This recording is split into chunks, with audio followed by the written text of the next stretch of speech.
All right, Ian, tell us why Dr. Michelle Jorgensen referred you to our clinic.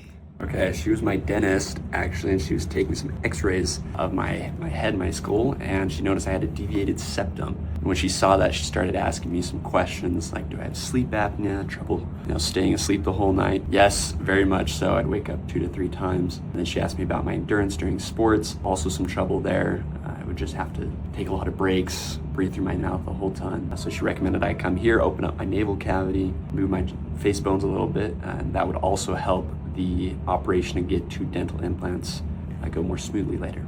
Oh yeah, so getting your skull and facial bones to move would help with where the teeth, go ahead and show us your teeth. The teeth set into the palate up here, which is part of the maxilla, and getting that to be more flexible with our procedure will accommodate and help for the next procedure that she was recommending to work better. So 4th visit, which is completing his round of treatment.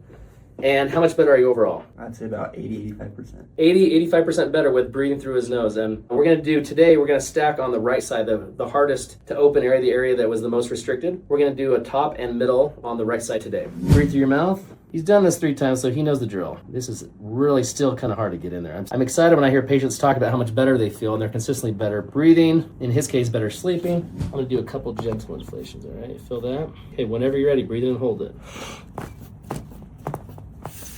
Wow, that moved easier than last time. What do you feel? It's clear. Let's hear it.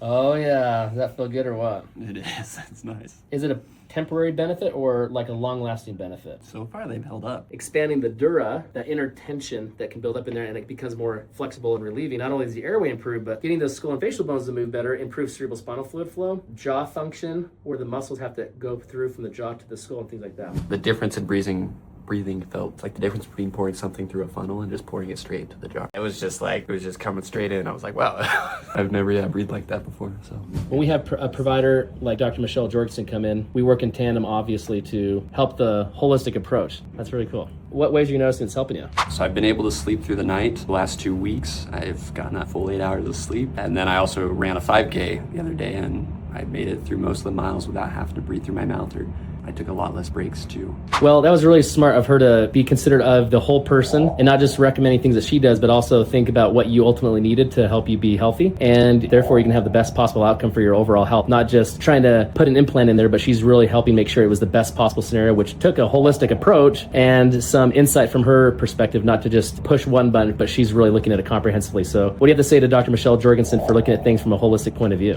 I would say thank you for connecting me. There's been a huge change in my life, so I'm really optimistic about everything else that will go forward.